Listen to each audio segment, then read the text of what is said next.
I decided to do another day in the life video for this vlog. And so yesterday I start filming like early when I'm out on my run, and I show you this piece of property that I wanted to buy, but I didn't, and what they've done to mess it up. And so I get back and I'm looking at this footage, and unfortunately the video and the audio is not synced because I had earpods in and it just wasn't syncing quick enough. So there's a little delay between what I'm saying and what I'm actually showing you, but that's just for like the very small 2 minutes of the beginning. I was like, do I cut it out or do I leave it? And I decided just to leave it because it's still, I think, interesting. But anyway, if you don't like it, just fast forward to past the part with me in the orange jacket. Guys, thanks for watching. You guys dug that day in the life video I did last week, so why don't we do another one? So here's what we have on the agenda today. Hold on, I'm out of breath. Number 1, finish my run. Number 2, go home, take a shower, get on a Tiege Hanley weekly call. Number 3, show you this stupid thing that I bought because of something that I'm dealing with. And oh my God, it is lame, but it is working. Next, we gotta go to Suit Supply. I need to get a suit that I bought altered to make it fit better. I also, while I'm there, probably will buy a few things. And then we're gonna answer your business questions. If you've got a business question, down below. And I just thought of something I want to show you. So I don't regret many things, but one of the things that I regret is this piece of property about a mile from my house. I am running right now at a place called Kennesaw Mountain, one of my favorite things to do. It's a mile from my house.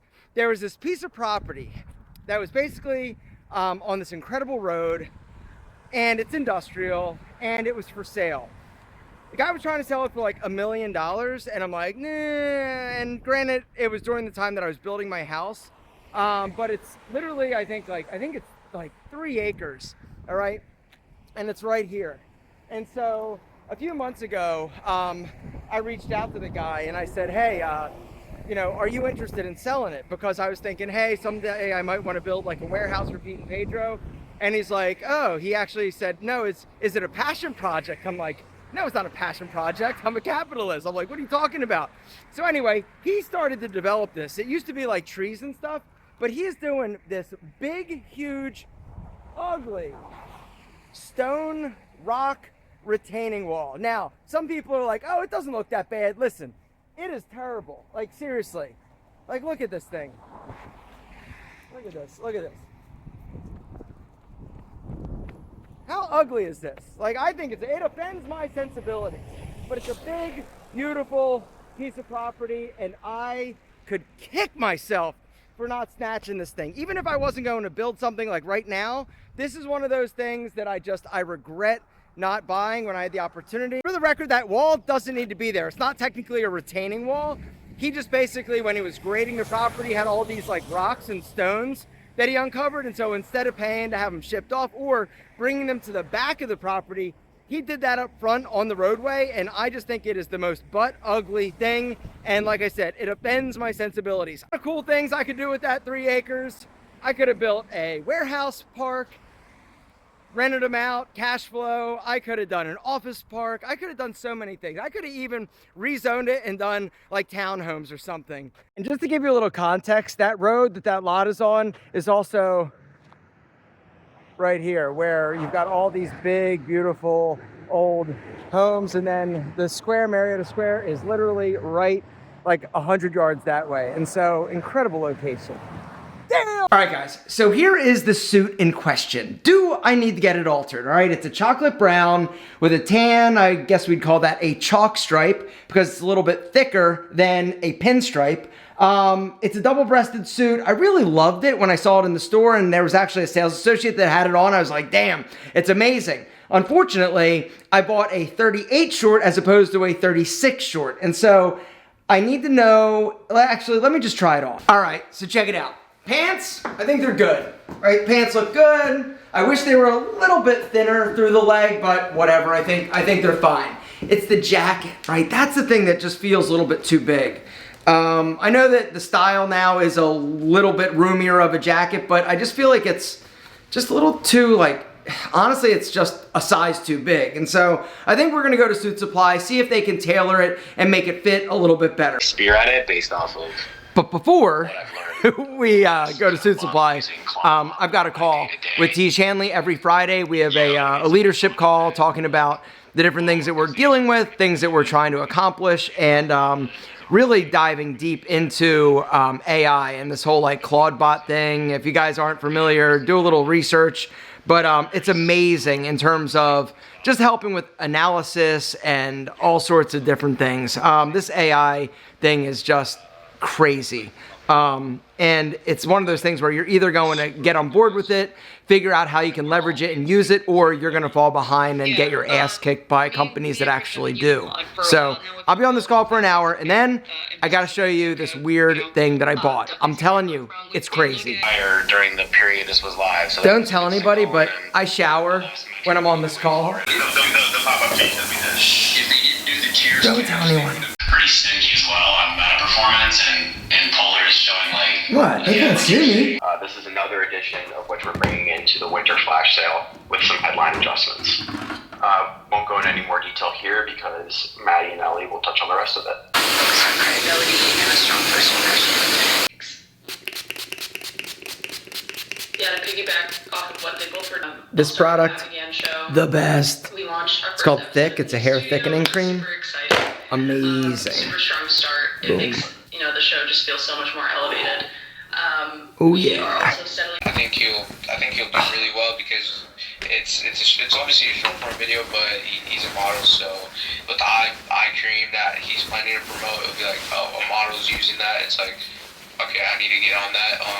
A lot of our budget, I would say 70% we're going to YouTube content, .com. So that's like City Boy JJ. As I started mentioning, like he would be a good person for that. Yeah, I love that, Corey. We gotta continue. $55. We are underpacing the projections that New pros. Still on the call. It is 11:53. Here's the deal. Change of plans. My wife is actually going to go with me to Suit Supply because in the little shopping center there's some stores that she wants to go to while I am shopping with you. And that means that I can't drive and vlog because she will not allow that, right? And then, so what's gonna happen is we're gonna go to Suit Supply, come back to the house, I'm gonna show you the weird thing that I bought to solve a problem that actually worked, and then, how weird is that thing that I bought? It's weird, yeah, it's weird. It's weird? Did it work? Does it work? I mean, it is. It's working? And the bobblehead owls. Hey, don't ruin it.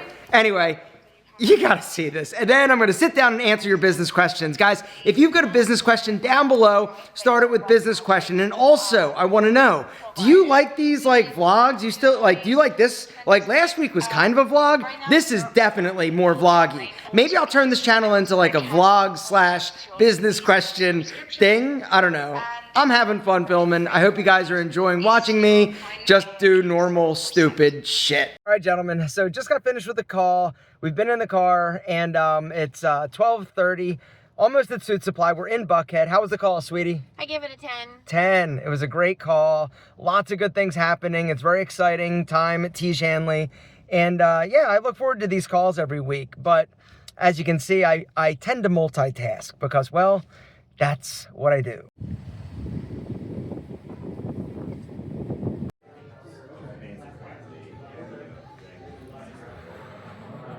Okay. From this one, so it should be a cleaner fit. Okay. It's gonna have the structured shoulder, and then the mohair is gonna give it that really nice sheen. It's got a great temperature regulating, and then also you can see that sheen. It's also got a great wrinkle resistance. Okay. I was gonna say, do you think cufflinks or actually even just like a regular white shirt? I can't remember the button or something, but It just feels a little bit, Yeah. like, Almost right. yeah. Yeah, I got you. Is that cool? Yeah, easy enough. We got it.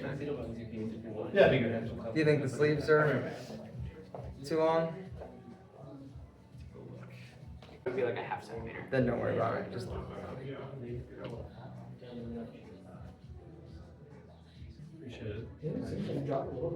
yeah, I've lost probably about 6 pounds. My wife called me fat. Oh, jeez. Well, you kind of did. Hey, it's how you know you gotta go, man. If they're honest with you. She's too honest with me. I was see, like, I recently dropped some weight too because we went to the Bills Falcons game. Yeah. And I was looking at pictures from the tailgate. I don't know if that was because I was so like, telling. I looked at myself and I saw my face was like really Yes. brown and I'm like, that doesn't look like me. I don't like it. And then I told my brother, I was like, she's like, no, you don't. I was like, stop it. And we're also short, so 6 pounds is a lot of weight for us. I mean, I was a few beers in, so like I might have been a little bit bloated, but at the same time. All right, so what do you think? All black, double-breasted. Jacket fits good. Pants, we gotta let them out. Little tight. Clean those up. But yeah, that mohair is going to give you that really nice clean drape, that nice sheen, wrinkle resistancy, temperature regulating. Can you taper that leg as well? Thank Yeah, you. I got you.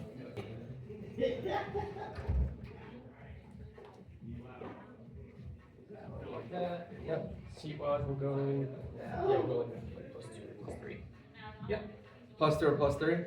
+3. Let's say just make sure you have functional space back there. Cool. Cool. You need to write that down? No, I got you. You got it? Cool. Story time. So about 2 weeks ago, it was crazy cold in Atlanta. Like it got down to, I don't know, it was like 10 degrees for an extended period of time. Well, one of the things that happened, I'm going outside, is we started noticing that there were all these robins, like a flock. I'm talking like hundreds of robins in my holly bushes, all right, by my pool. No big deal, right? I'm like, oh, cute robins. But then I noticed they all started coming to the pool and they started drinking. All right, no big deal. I don't hate robins.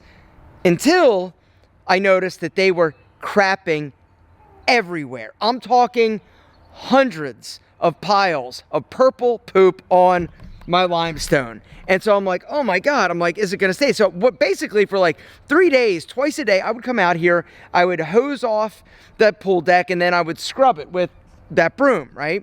And then I'm sitting there thinking, I'm like, all right, well, it's probably just a cold thing, but how do I keep these robins away from my pool? And so I start doing some research.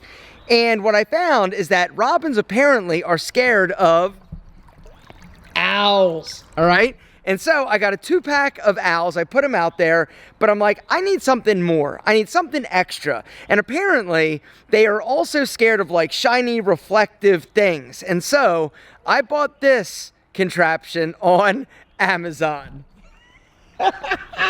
Look at this. It's shiny. It's got a big snake. It's got twirly things. And basically what I had to do was anchor it down with some water bottles. But yeah, this homemade looking contraption I bought on Amazon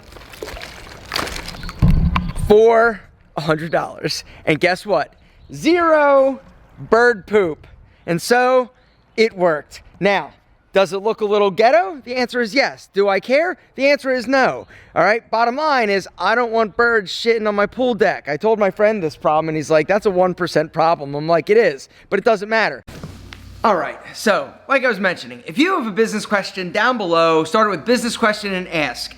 This week, I'm gonna get to the ones from last vlog. All right, so the first business question comes from our friend, RJ Waldorowski 1583. He says, business question, bring back enemy sunglasses. No, I really can't bring it back now that I don't have the website enemy.com. So I appreciate it though, they were great sunglasses. Next business question comes from our friend Nick Sewer 4833. Sorry for butchering that, brother. He says, I have recently gotten into cleaning my car and found that I love it. Additionally, a few people who have rode in my car always compliment me on how nice it smells. Thanks, Alpha. You're welcome. How clean it is and how nice my car looks, reassuring me that I'm good at it. I guess my question is, would you consider this a low startup cost that has a potential to grow and expand from your perspective? Hell yeah. You know, I love car detailing and car washing. Like, I love that as a business. It's super low startup cost. You don't need much money. I've even talked before in another vlog about some of my favorite businesses to start basically for like $500 or less. And a car detailing business, you could do that. You don't even need a location.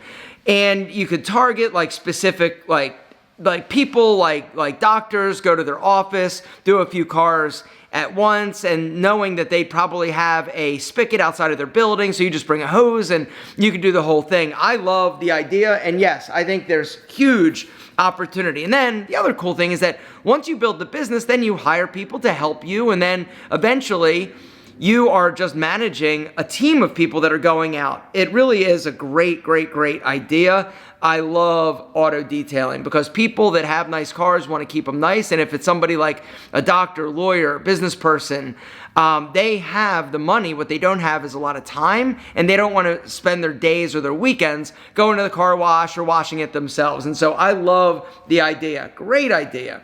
Next business question comes from our friend Music Legend X. Alpha, you got the balls to vlog in public, like at the Ray-Ban store, and you do it so effortlessly. I'm trying to put content out for my business, but it feels so freaking awkward talking to a camera. It takes me 1 hour to film a 30-second clip. Do you have any tips? Yeah, get over it. What I mean by that is stop worrying about, how you look, how you feel, how you sound. It really does boil down to you just getting in the reps, right? It's like anything. The more you practice, the more you just get out there, the better at it you're going to be. I'm pretty good at it and comfortable talking to the camera, but I've been doing it now since 2008. So it's been a super long time. You get better at it. You will just work the muscle. Don't worry about being perfect. Just get it out there and keep doing it. The more you do it, the more comfortable you'll get. And if you screw up a little bit, who cares, right? And that's one of the other beautiful things. We don't nowadays need it to be perfect. We don't need high production value. We just need to feel like people are being real, people are being authentic. And that honestly is the name of the game in today's world. All right, next business question comes from Ethan Height 7815. What's up, Ethan? You are an entrepreneur cat dad, and I'm an entrepreneur cat dad. Boo-boo. You are correct. Says that I'm an entrepreneur husky dad. No one wants to show up for an information or important business meeting with a 4-inch white hair on the front of your dark suit.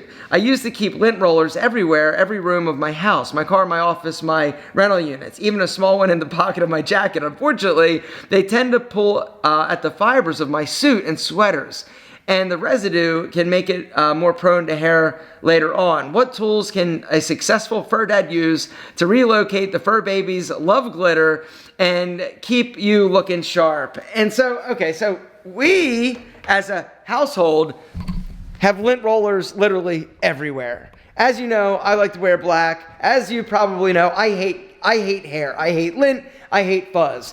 And so literally, we have them everywhere in our house. Underneath the sink, I've got one in my car. I've got another one right here by my bed. I use these. I love these. I've never had any residue. These are the ones with like the tape. You get them on Amazon. They're super cheap and they work really. Look at that. Right? Oh yeah, look at all that hair from my cat. See? Look at that. Boom. Just gotta live with the roller, baby. That's the only solution to pet hair.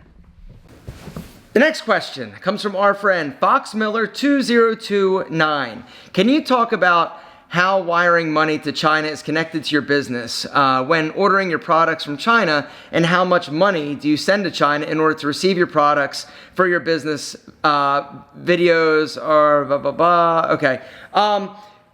Let me see. Okay. So it's basically like whenever we place an order to China, we will place the order, and typically there's like one main vendor that we work with over there, and I've used her now for years. And so the way that it works, they send me, I send them a purchase order of what I want, they send me an invoice, and typically the way that it works is I'll pay half of the invoice up front. I do have to go to the bank in order to wire it to China. I know that some of you guys were like, oh, you can do it through your... I don't know a way to wire it. I've tried to figure out a way to wire it through, my bank account and everything, but apparently because you're sending it international, there's a lot more legalities around that because they want to make sure that you're not like sending it to like terrorists or anything like that. But I'll send 50% deposit, and then when it's ready to ship, they will basically give me the balance that I have to pay, including like shipping and freight and any type of like tariffs or anything. And so it's pretty streamlined. It's just a pain in the ass to go to China. In terms of how much I buy, that last invoice that I paid was total, I think 60 grand in total. And so that 60 grand, once I get everything and I resell it, I'll turn that 60 grand into around 360 grand, maybe a little bit more depending on the product. But there's a lot of really great markup in the items that you buy. And I'm buying all my combs, my brushes, my scrubbies, the stubble buddy, and the tweezers, the nail kits, the dop kits. That all comes from China. Super high quality stuff. And once again, it's only cheap China shit. And that's one of the things and the mistakes that a lot of people make. They think, oh, it's cheap China shit. I talked about this when it came to Enemy. China is amazing at basically manufacturing at scale very accurately. All right, they are going to ask you what type of material, what type of steel, what type of leather, what type of acetate, what type of lenses. And if you are choosing high quality components, it's going to be a super premium high quality experience. It's only cheap if you, the entrepreneur, use cheap, low quality stuff. All right, I'm just throwing it out there. China's great at what they do. In terms of a year, I probably am sending and buying about $200,000 a year from China. But once again, if I'm able to mark that up, 6 times, it's going to be around, a lot. The next question comes from our friend In the Way Clay. Should I trademark the name I have for my t-shirt brand? Also, is it better to do drops or just have a couple products that are always up, then bring in new stuff as you go? So it does make sense. So yes, if you're starting a clothing brand or apparel brand, I would definitely look into trademarking the name. One of the big things is making sure that somebody else doesn't already have the trademark in the apparel world. And when it comes to trademarks, you've got to choose what category. Is it going to be, clothing? Are you going to try to get it on, hairbrushes or whatever? Like, you need to do your due diligence. And it's probably nowadays easy just to go to ChatGPT to do a little search to see if somebody has it. They can scrub all the documents and the sites. And so ChatGPT and AI has really made it a lot easier for us to get more information quickly. But I would definitely do it. Now, in terms of drop versus carrying inventory, it really depends on your business model. The whole drop culture is solid, but you've got to have the following, you've got to have the audience. And you also have to have the audience if you're going to basically create a product and then have, a bunch of inventory and try to keep inventory in stock. I would say drops are probably a better way to go in the beginning, but you've got to build that audience. You've got to build the hype around it, or else, regardless of what you're selling, how you're selling it, you're not going to sell anything. So you got to build the brand, build the audience, build the following. And then I would say probably start with a limited run, do a drop, get people that sign up to be notified when you drop it. You're doing a limited run. That's a way to basically limit your risk as opposed to trying to come out with 10 SKUs, small, medium, large, extra large, how many units in each size. It can be an issue and a huge pain in the ass. But great question and good luck. Alpha, what's the difference between an LLC and a C Corp? Ask ChatGPT. I'm sorry, it's just they're going to give you a better answer than I will. Let's see.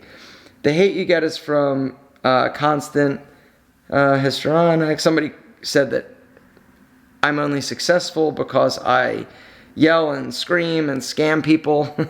You're awesome. Other than that, that is the business question. Wait, nope, there's one more. From JGJ4430. He says, how do you balance making profit versus the mission of a company? Seems like many companies are willing to cut corners in order to keep the Libre graph going up. Rayo's acquisition by Campbell's, refined olive oil, blah, blah, blah, blah. Yeah, so profit versus the mission of the company. So it really depends on, you, your business, your brand.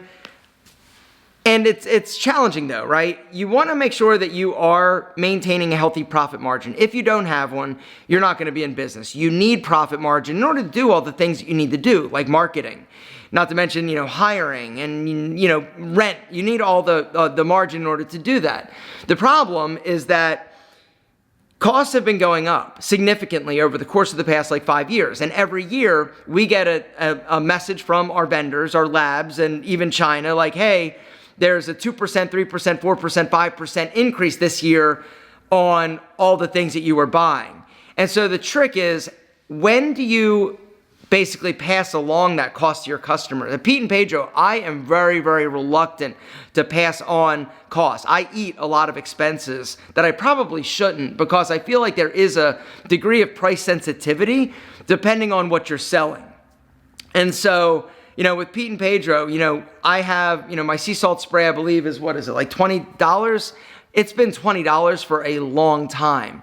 I should technically increase the price because my cost has gone up, but I've been eating the margin because I don't want to do that. Now, the other interesting caveat to that is I have raised prices over the years, and every time I do it, I'm scared, I'm going to lose vendor, or I'm going to lose customers. People aren't going to buy. And the truth is, every time I've done it, it didn't make a difference. Our sales didn't drop. I just ended up making $1 more, $2 more on each of the units. And so you've just got to feel what's right for you. But in terms of cutting corners and doing things that are shady, like, obviously you shouldn't do that. Once your customer has a bad experience with your brand or your product, they're never going to come back and buy it again. And so I would always focus on providing the best value that you can, but don't undercut yourself. Don't try to be the low-cost provider. All right, you've got to make sure that there's enough margin so that you can basically advertise or market your business, aka enemy shades, right? I didn't have enough margin in that product because I was trying to sell it for $100, when the truth is those sunglasses, based on how much I was making them for, should have been around $200 to $250 for those sunglasses. But I was charging $100 because I was trying to compete with other people in the market selling their sunglasses for $50, and it was just a nightmare. It was a disaster. And then on top of that, I was giving a discount. It was a mess. And so if I could do a business over again, that would be a business that I would definitely change my whole strategy. I would change everything about the business, honestly, other than providing such a premium experience. I would have done a better job making it a more premium brand and not getting into that whole discount, cheaper, premium for a really low price. I would have gotten away from that, and I would have just focused on making the best product I can, selling them for a fair price, but making it a more premium experience. And also, I would have limited the amount of styles and sizes that I created and came out with. Another Achilles heel to that business was the fact that I tried to make, regular size, and then the XLs, which were slightly bigger. And then I had a bunch of different colors and different styles. It was a disaster. And the reality is that that business, along with pretty much any business that you're going to start, it's the 80-20 rule, right? 80% of your revenue is coming from 20% of your products, right? Most people are buying a few specific SKUs or items, and it's not this huge, expansive, wide. What are you doing? You want to be in this, buddy? Huh? Anyway, you guys must be special, because Boo Boo typically hates it and runs out of the room when I film because I'm loud and obnoxious, but apparently he's tuning in for the business lesson. Gentlemen, here's the deal. If you dug this video, make sure to drop me one of these. And down below, if you've got a business question, please let me know. Ask it. I'm more than happy to give you my opinion. Whether or not I'm right or wrong is open to interpretation, but the bottom line is this: you are amazing, and thank you for hanging out with me for the day.